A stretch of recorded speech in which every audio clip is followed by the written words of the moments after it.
Alejandro despertó en mitad de la noche con el corazón latiendo como un tambor descontrolado. Al lado suyo, en la cama matrimonial, no estaba María, su esposa de 15 años, sino una figura que se movía con sigilo, vestida con su camisón favorito, el perfume de ella impregnando el aire. Cuando encendió la luz, vio a Carlos, el hijo de María de su primer matrimonio, de 25 años, mirándolo con ojos llenos de terror y desafío. Y en ese instante, el mundo de Alejandro se derrumbó como un castillo de naipes bajo un vendaval. No podía creerlo. Carlos, el joven que había criado como si fuera propio desde que tenía 10 años, ahora estaba allí, disfrazado, imitando los gestos suaves de su madre. ¿Qué demonios estás haciendo?, susurró Alejandro. Su voz un hilo de incredulidad y furia contenida. Carlos se incorporó lentamente, quitándose la peluca rubia que imitaba el cabello de María. Y respondió con una calma que helaba la sangre: quería saber si me notarías. Si me verías a mí. No a ella. Alejandro sintió un nudo en la garganta, años de secretos reprimidos, de miradas fugaces en la cena familiar, de pensamientos que había enterrado en lo más profundo de su mente. Salían a la superficie como un torrente imparable. La casa en las afueras de Madrid. Un chalet modesto pero acogedor que habían comprado juntos. Se sentía ahora como una prisión. Alejandro, un abogado de 45 años especializado en derechos laborales, siempre había priorizado la estabilidad, un matrimonio respetable, una carrera sólida, la imagen de familia perfecta ante la sociedad conservadora de España. María, su esposa, era una maestra de primaria devota, católica practicante, que organizaba cenas con amigos de la parroquia y planeaba vacaciones familiares en la costa andaluza. Carlos, por su parte, era el hijo rebelde, estudiante de arte en la Universidad Complutense, con amigos alternativos, tatuajes discretos y una vida que Alejandro envidiaba en silencio por su libertad aparente. Esa noche, después del descubrimiento, Alejandro no gritó. En cambio, se levantó de la cama, se puso una bata y bajó a la cocina, donde se sirvió un vaso de whisky. Carlos lo siguió, aún con restos de maquillaje en el rostro, y se sentó frente a él en la mesa de roble. Papá. O como sea que me llames ahora, comenzó Carlos. He visto cómo me miras. No soy tonto.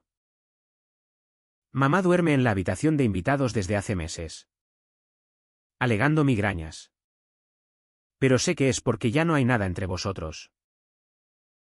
Alejandro apretó el vaso hasta que los nudillos se pusieron blancos. Era verdad, su matrimonio se había convertido en una rutina vacía. Un contrato social más que una unión apasionada.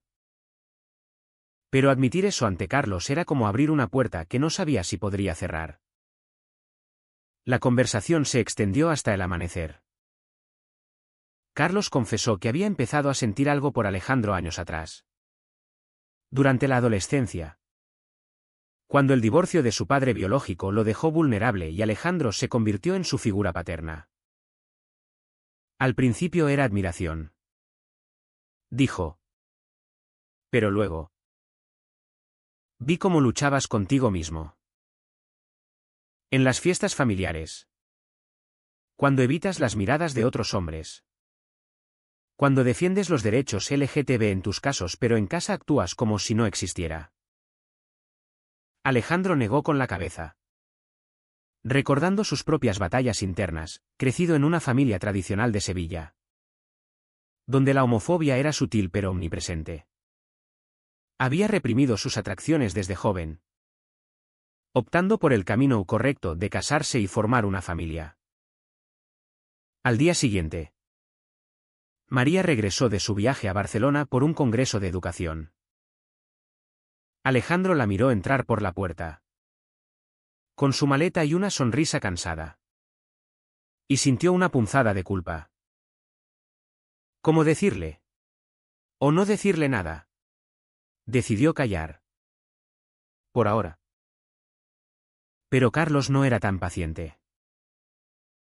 Esa tarde, en el salón, mientras María preparaba café, Carlos soltó una bomba. Mamá.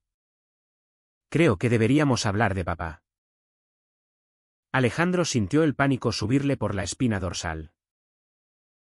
María se volvió, intrigada. ¡Qué misterioso! ¿Qué pasa? ¿Cariño? Carlos miró a Alejandro fijamente y dijo, nada. Solo que lo admiro mucho. Fue una evasiva. Pero el aire se cargó de tensión. Los días siguientes fueron un torbellino de emociones contenidas. Alejandro evitaba quedarse a solas con Carlos. Pero en el trabajo, sus pensamientos volvían una y otra vez a esa noche. ¿Era posible que Carlos hubiera acertado? Que su disfraz no fuera solo una provocación, sino un espejo de sus propios deseos reprimidos. En la oficina, defendiendo a un cliente gay discriminado en su empleo, Alejandro se vio reflejado, la hipocresía de luchar por otros mientras negaba su propia identidad. Por las noches, dormía poco, atormentado por sueños donde Carlos y él compartían momentos prohibidos. No físicos, sino emocionales.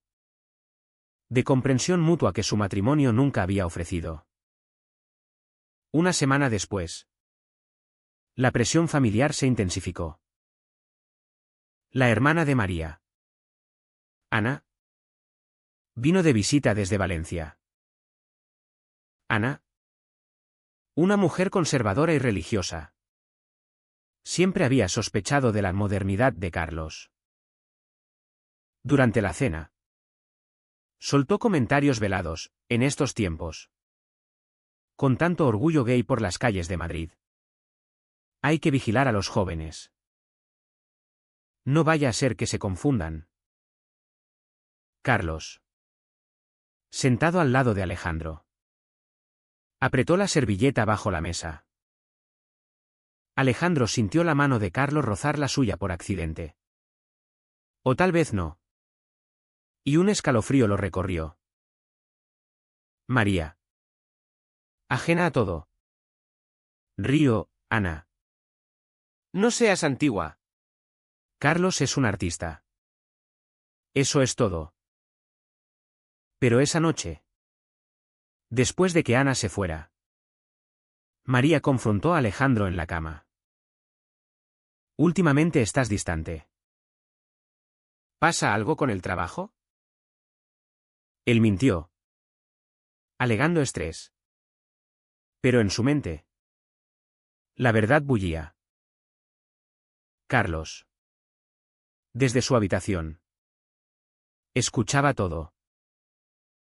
Al día siguiente, en un momento a solas en el jardín, Carlos le dijo a Alejandro, no podemos seguir así. O lo enfrentamos. O nos destruimos.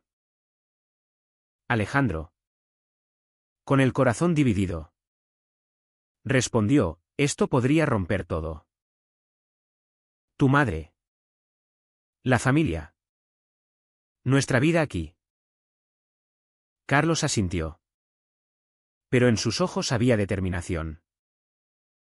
Tal vez sea hora de romper para reconstruir. La tensión escalaba. Alejandro comenzó a cuestionar sus elecciones pasadas, casarse con María por presión social. Ignorar sus sentimientos por hombres en la universidad. Construir una fachada que ahora se agrietaba. Carlos, por su parte, Lidiaba con la culpa de traicionar a su madre, pero también con la esperanza de una conexión real. En una salida al centro de Madrid, fingiendo ir de compras, Carlos llevó a Alejandro a un café frecuentado por la comunidad LGTB. Allí, viendo parejas del mismo sexo charlando libremente, Alejandro sintió envidia y terror a partes iguales. ¿Ves? No es el fin del mundo, murmuró Carlos.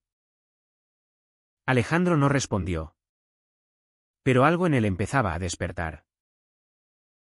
Los siguientes meses fueron un laberinto de decisiones equivocadas y confrontaciones inevitables. Alejandro, incapaz de ignorar la chispa que Carlos había encendido, comenzó a reunirse con él en secreto fuera de casa.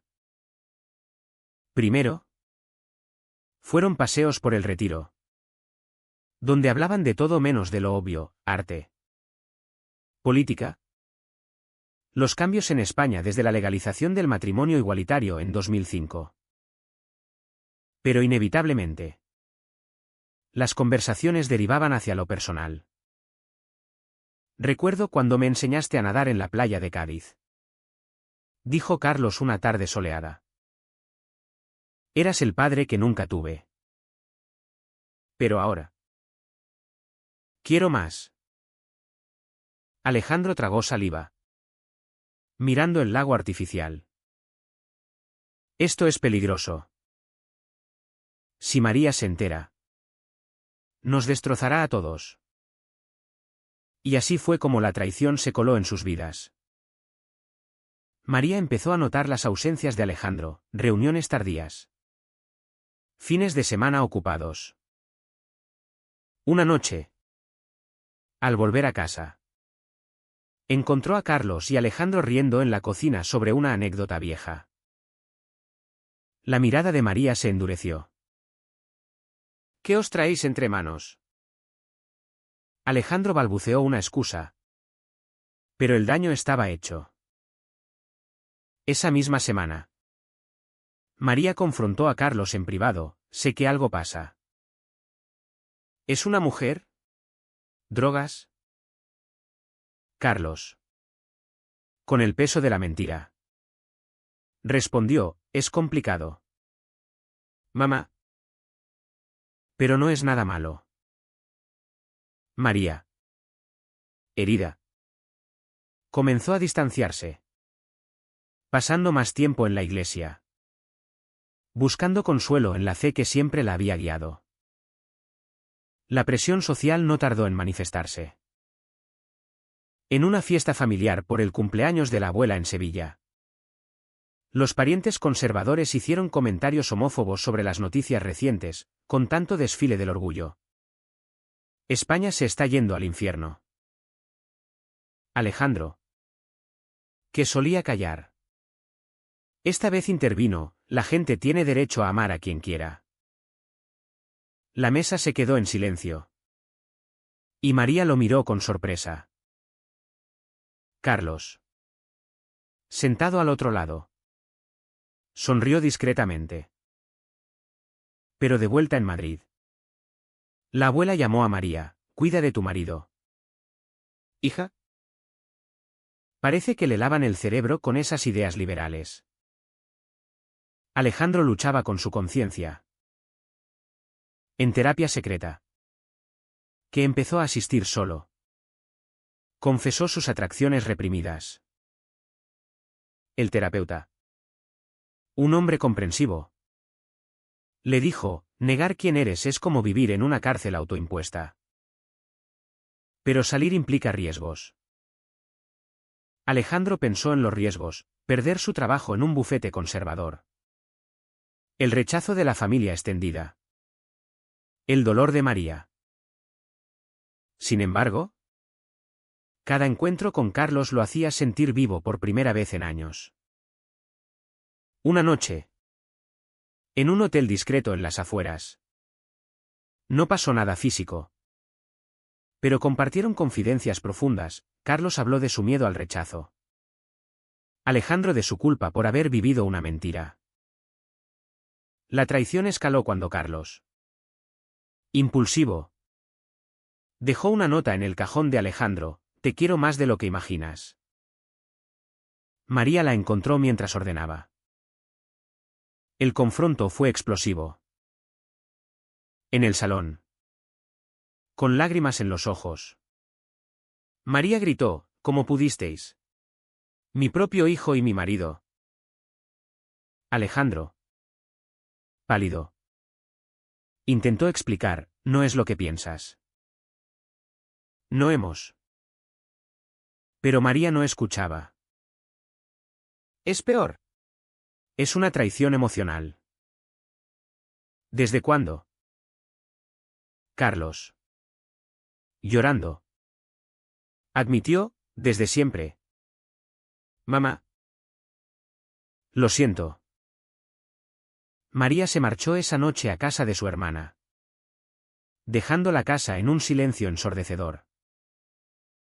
Los días posteriores fueron de caos. Alejandro pidió el divorcio, sabiendo que era inevitable.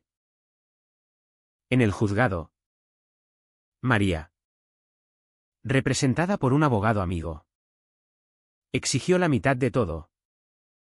Pero más que el dinero, era el orgullo herido. Me has humillado ante todos, le dijo en una mediación. Alejandro, con el corazón roto, aceptó: lo merezco. Carlos, excluido del proceso, sufría en silencio, culpándose por haber forzado la situación. Sus amigos de la universidad lo apoyaban. Pero él se sentía como un paria. ¿Cómo le haces eso a tu madre?, le decían algunos.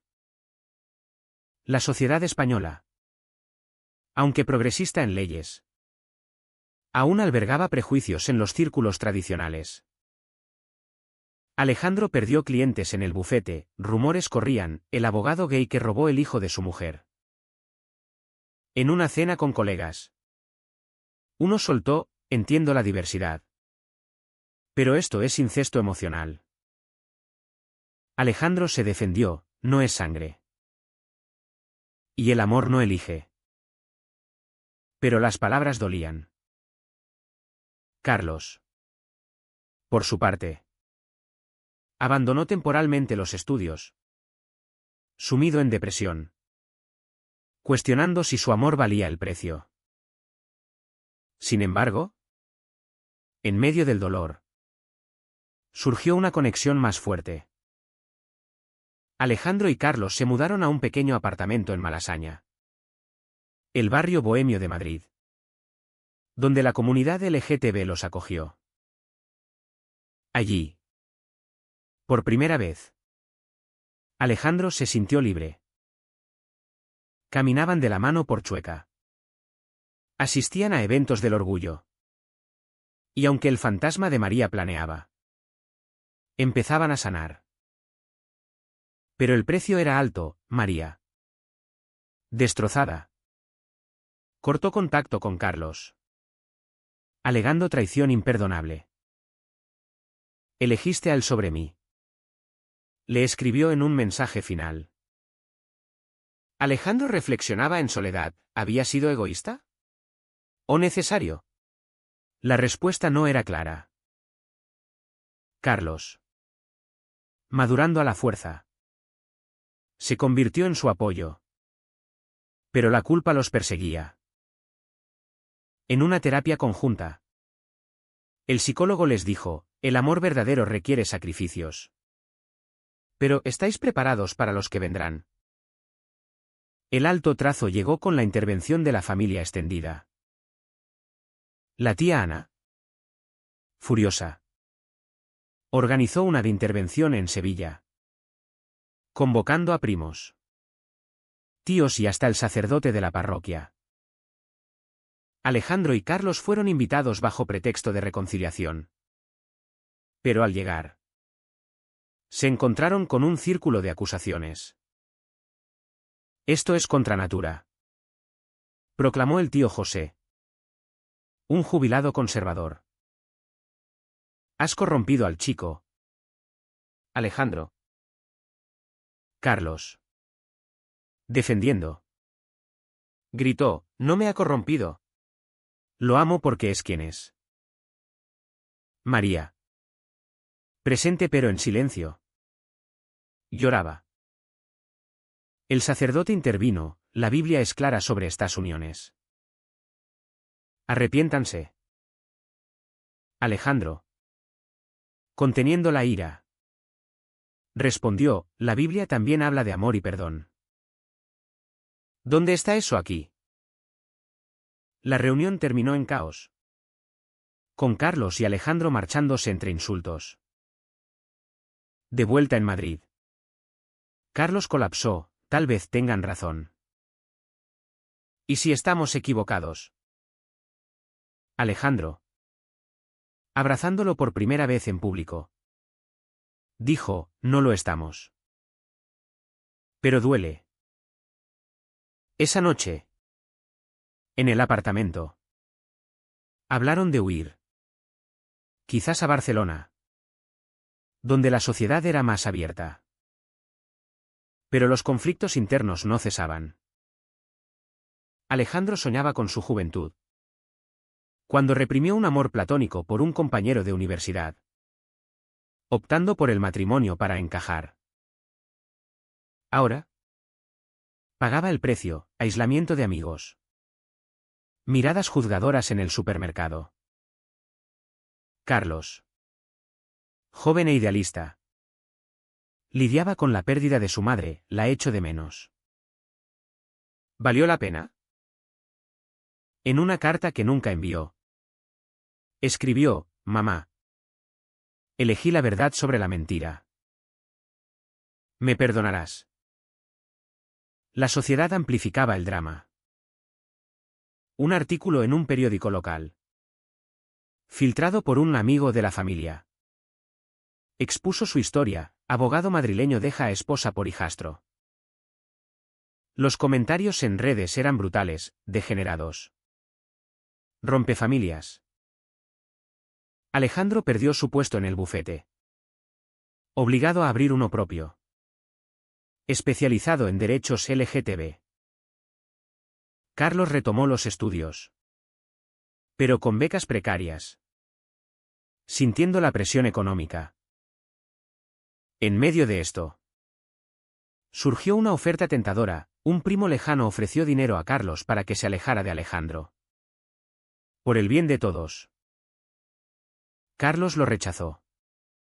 Pero la duda se instaló, ¿y si lo acepto? Podríamos vivir sin este infierno. Alejandro. Enterado. Confrontó, si dudas. Tal vez no sea real. Fue su primera gran pelea. Llena de reproches, Carlos acusando a Alejandro de cobardía pasada. Alejandro a Carlos de impulsividad. Se separaron por una semana. Carlos quedándose con amigos. La reconciliación vino con una llamada de María. Necesito verte. Hijo. Dijo. En un café neutral. María confesó, me dolió. Pero veo que eras infeliz en esa casa. Tu padre. Alejandro. Nunca fue apasionado conmigo. Carlos. Sorprendido. Preguntó, ¿lo sabías? María negó, lo intuía. Pero la sociedad nos obliga a fingir. No fue perdón total. Pero un paso. Carlos volvió con Alejandro. Fortalecido. Sin embargo, nuevos desafíos, Alejandro enfrentó un caso pro bono de un joven gay desheredado por su familia. Viéndose reflejado. Ganó. Pero el estrés lo enfermó, un ataque de ansiedad lo hospitalizó. Carlos. A su lado. Juró, no te dejaré.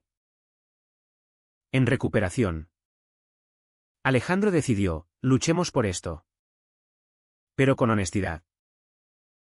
La tensión social culminó en el Orgullo de Madrid. Alejandro. Por primera vez. Marchó con Carlos. Banderas arcoíris al viento. Amigos nuevos los apoyaron. Pero un encuentro con Ana los confrontó, pecadores. Carlos respondió, el pecado es odiar. Ese día. Alejandro sintió liberación. Pero también el peso de las pérdidas. Los meses finales trajeron una calma tensa. Marcada por decisiones irreversibles. Alejandro y Carlos consolidaron su relación. Mudándose a un piso más grande en Barcelona. Buscando un nuevo comienzo. Allí. En la vibrante ciudad catalana. Encontraron una comunidad que los aceptaba sin juicios. Alejandro abrió un bufete especializado en discriminación LGTB. Atrayendo clientes de toda España. Carlos graduó en arte. Exponiendo obras que reflejaban temas de identidad y familia rota. Ganando reconocimiento modesto pero significativo. Pero las sombras del pasado persistían. María. Tras el divorcio. Encontró consuelo en un grupo de apoyo para mujeres traicionadas. Pero eventualmente. Inició un diálogo esporádico con Carlos vía mensajes. ¿Te extraño? Hijo. Escribió una vez. Carlos respondió, yo también. Mamá. Tal vez un día nos veamos. Alejandro alentaba la reconciliación. Sabiendo que era clave para sanar. Sin embargo, la familia extendida cortó lazos definitivos, herencias negadas. Invitaciones revocadas. En Navidad. Solos en su nuevo hogar. Alejandro y Carlos reflexionaron, ¿fue egoísmo o coraje? Los conflictos éticos los perseguían. Alejandro cuestionaba si había manipulado a Carlos. Dada la diferencia de edad y su rol paterno. En terapia. Exploraron, fue mutuo. Concluía Carlos. Pero el poder estaba desequilibrado al principio. Decidieron crecer juntos. Asistiendo a talleres sobre relaciones sanas. Socialmente. Enfrentaron debates, en un panel sobre familias no tradicionales. Alejandro defendió, el amor no sigue normas. Pero el daño causado debe reconocerse. Una traición final vino de un viejo amigo de Alejandro. Que filtró detalles privados a la prensa sensacionalista. El escándalo resurgió, portadas gritando el romance prohibido que destruyó una familia. Carlos. Furioso. Confrontó al amigo, nos has expuesto como animales de circo. Alejandro. Más calmado. Usó la atención para abogar, en entrevistas.